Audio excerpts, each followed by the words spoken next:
In this tutorial in CyberLink PowerDirector, we're going to look at how you can customize more of the user interface and the preferences in CyberLink PowerDirector.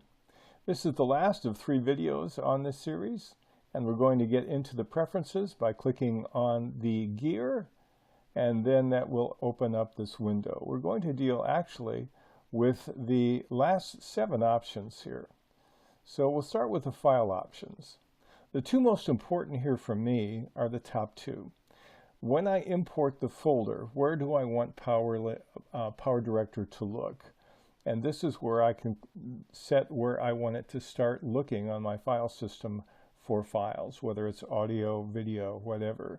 If I want to change it, all I do is click on Browse. It opens my file system, and I can move wherever I want. The same thing is true for the export folder. And for me, this is really important because if I'm sending information out, I want to know where it's going, because too often I've lost it somewhere in my 3 hard drives.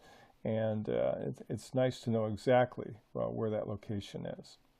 When you're capturing a file, you can put a prefix on here. I really don't worry about that because it says capture 0, capture 1, capture 2.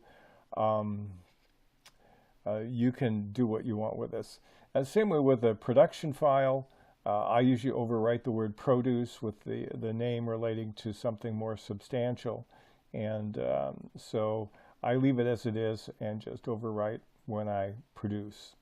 The snapshot file name, again, you can edit this out, but you do have several file types that you might want to be aware of. In the 2D realm, you can do a PNG, a BMP, a JPG, or a GIF. And I don't know much with 3D, but there are options here if you want to. You have 2 to pick from.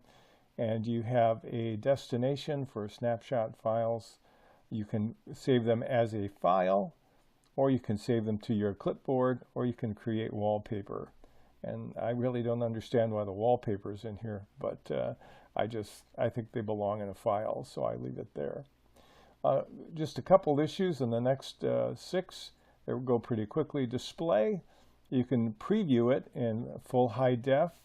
I have a i5 computer with 16 gig of RAM, and I have no problem keeping it at high def, but you can choose a lower resolution for preview if your system bogs down. Again, real-time preview works for me in my setup. If your hardware is kind of pushed, you can go to non-real-time. It will say where on your CPU. I do like the snap to reference lines. That's a nice feature. I found the TV safe zone was helpful when I first started using PowerDirector. I didn't know it was there, and I was creating some files to display on a flat screen monitor in a public place, and they were cut off because I didn't have the safe zone on. So that's a good place to turn it on. You can turn it on elsewhere. This is just default. Same way with the grid lines, you can turn them on elsewhere, but if you want them on by default, you can set the number you want, and this is a place to make them come on. Dual preview, if you have a single monitor, this will automatically give you only one option, which is off. If you have 2 or more monitors, this will give you an option to have full screen on your second display. And I don't do much in 3D, but if you do, you have several options under 3D. The next one is hardware acceleration. I leave this at defaults. It's usually pretty good at detecting your hardware. On the project, this gives me the option of showing how many projects I have recently used, and you can bump it up from the last 15 to a much larger number or smaller number. You can also say when you open PowerDirector, open the last project, and then you would want to click this button. Here is a very important one here. Automatically load sample clips when PowerDirector opens. That is defaults to on. And if in your system you are still loading all the sample clips, this is where you turn those off.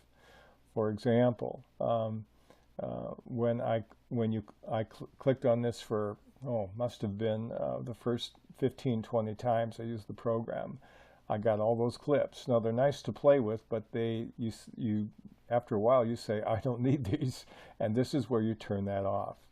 The autosave, you can set this anywhere between 2 minutes and 2 hours.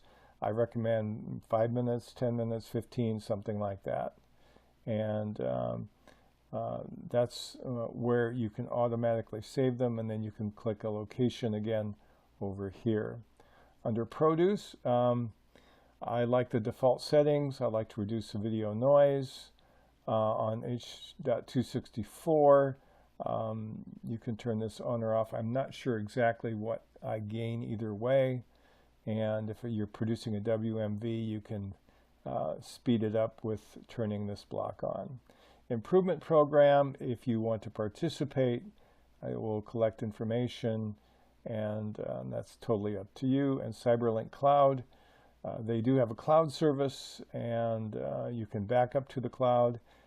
In most versions of PowerDirector, you get a short gratis access to the cloud, and then you have to pay for it. I have some other cloud services I prefer to use, so I don't opt for that.